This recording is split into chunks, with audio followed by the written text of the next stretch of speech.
नर्मदे हर।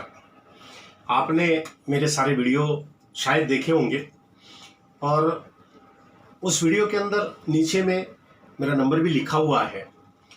तो अगर किसी भी महानुभाव को कोई प्रश्न अगर उनके मन में है तो आपसे निवेदन है कि कृपया मुझे कॉल करिए, बेझिझक और निसंकोच होकर मुझे कॉल करिए, क्योंकि नर्मदा मैया के लिए मैं हर पल तत्पर हूँ।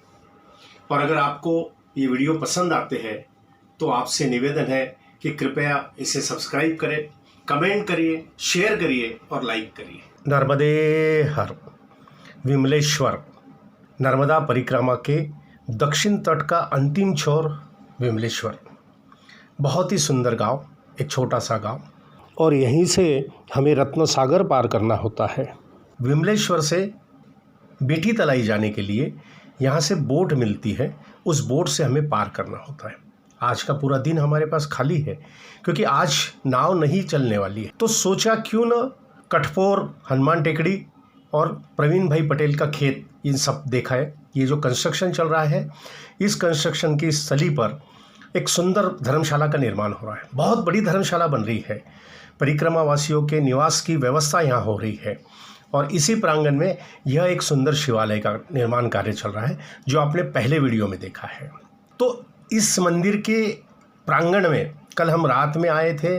यहाँ रुकने की व्यवस्था नहीं थी तो हम प्रवीण भाई के घर पे चले गए और प्रवीण भाई के घर पे हमने रात में विश्राम किया। जब हम रात में यहाँ पहुँचे तब हमें पता चला कि आज नाव नहीं चलने वाली है, क्योंकि नाव जो चलती है वो लो टाइड और हाई टाइड के हिसाब से चलती है।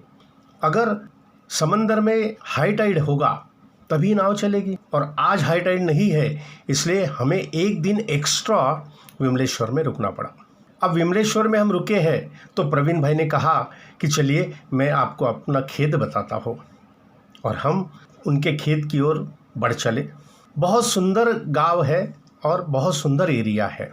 अब हम उनके खेत के तरफ जा रहे हैं तो कई बातें मन में आती है कि जब खेत के बारे में मैं सोचता हूँ, देखता हूँ किसी के भी खेत के बारे में, तब कई बार मन में विचार आता है और मन में चार लाइनें आ जाती है कि ज़मीन जल चुकी है, आसमां बाकी है, कि ज़मीन जल चुकी है, आसमां बाकी है, सूखे कुएं तुम्हारा इम्तिहान बाकी है, और बरस जाना इस बार वक्त पर है मेघा, कि बरस जाना इस बार वक्त पर है मेघा, किसी का मकान गिरवी है तो किसी का लगान बाकी है, किसी का मकान गिरवी है तो किसी का लगान बाकी है। लेकिन ईश्वर करे अच्छी बरसात हो और सभी खेत खलियान लहलहाए। हम जब यहाँ पर पहुँचे तो प्रवीण भाई गाड़ी के पास हमें लेने के लिए आए थे और अभी हम लोग उनके खेत में आ चुके हैं। उनके खेत में ककड़ी उन्होंने लगाई है और मुझे भी अच्छा लगता है खेत में घूमना।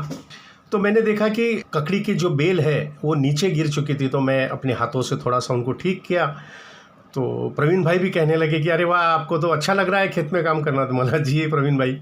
इतने में कविता ने कहा कि आप यहीं रुक जाइए। मैंने कहा अगर तुम्हारी परमिशन होगी तो मैं रुक जाता हूँ, मुझे बड़ा अच्छा लगेगा। और सब हंस पड़े। और यहाँ पर मैंने देखा कि पंछी बहुत है, बहुत पंछी यहाँ दिखाई देते हैं। और ये देखिए, ये प्रवीण भाई का खेत, आम के पेड़ है और पेड़ों पर आम लदे हैं। सामने प्रवीण भाई खड़े हैं और ये उनकी धर्मपत्नी, दोनों बहुत सेवाव्रती है, परिक्रमा वासियों की बहुत सेवा करते हैं। मैंने प्रवीण भाई से पूछा, बोला प्रवीण भाई क्या बात है, आप परिक्रमा वासियों की इतनी सेवा करते हो, अपने घर में उनके निवास की व्यवस्था करते हो, तो ये भाव मन में कैसे जागृत हुआ, आपको कैसे लगा कि परिक्रमा वासियों की सेवा करना चाहिए? तो प्रवीण भाई ने जो जवाब दिया वो सुनकर मैं गदगद हो गया, मुझे बहुत अच्छा लगा। प्रवीण भाई ने कहा कि आप परिक्रमावासी जब परिक्रमा उठाते हो तो तब से यहाँ तक आने तक आप कई तीर्थों के दर्शन करते हो और हर तीर्थ में एक पॉजिटिव एनर्जी होती है। जब आप दर्शन करते हो तो वहाँ का पुण्य आपके साथ आता है। अब हम तो परिक्रमा में नहीं जा सकते, तो आपने जो पुण्य अर्जित किया है उस पुण्य को आपकी सेवा करके हम ले लेते हैं। और यह परिक्रमा वासियों की सेवा करने के पीछे की कामना है, ऐसा प्रवीण भाई ने कहा। और उनका ये जवाब सुनकर मुझे बहुत खुशी हुई। ये देखिए आम के पेड़ और पेड़ों पर आम बिल्कुल लदे हुए हैं। प्रवीण भाई ने ये बताया कि यहाँ के आम बहुत मशहूर है और वैसे भी आपको पता है कि गुजरात के आम बहुत अच्छे होते हैं। तो हम खेत से निकल पड़े और यहाँ से फिर हम समंदर किनारे गए, क्योंकि आज रात में 4 बजे हम लोगों की बोट निकलने वाली थी। तो हमने सोचा कि दिन के उजाले में जाकर समंदर का किनारा देखा जाए। तो हम यहाँ से फिर समंदर के किनारे गए, समंदर का किनारा देखा, वो आपको अगले वीडियो में दिखाई देगा। और फिर वहाँ से कटपोर में कोटेश्वर महादेव के दर्शन किए और हनुमान टेकड़ी के दर्शन किए, क्योंकि कोटेश्वर महादेव और हनुमान टेकड़ी ये दोनों स्थान हमारे देखने रह गए थे। नर्मदे हर।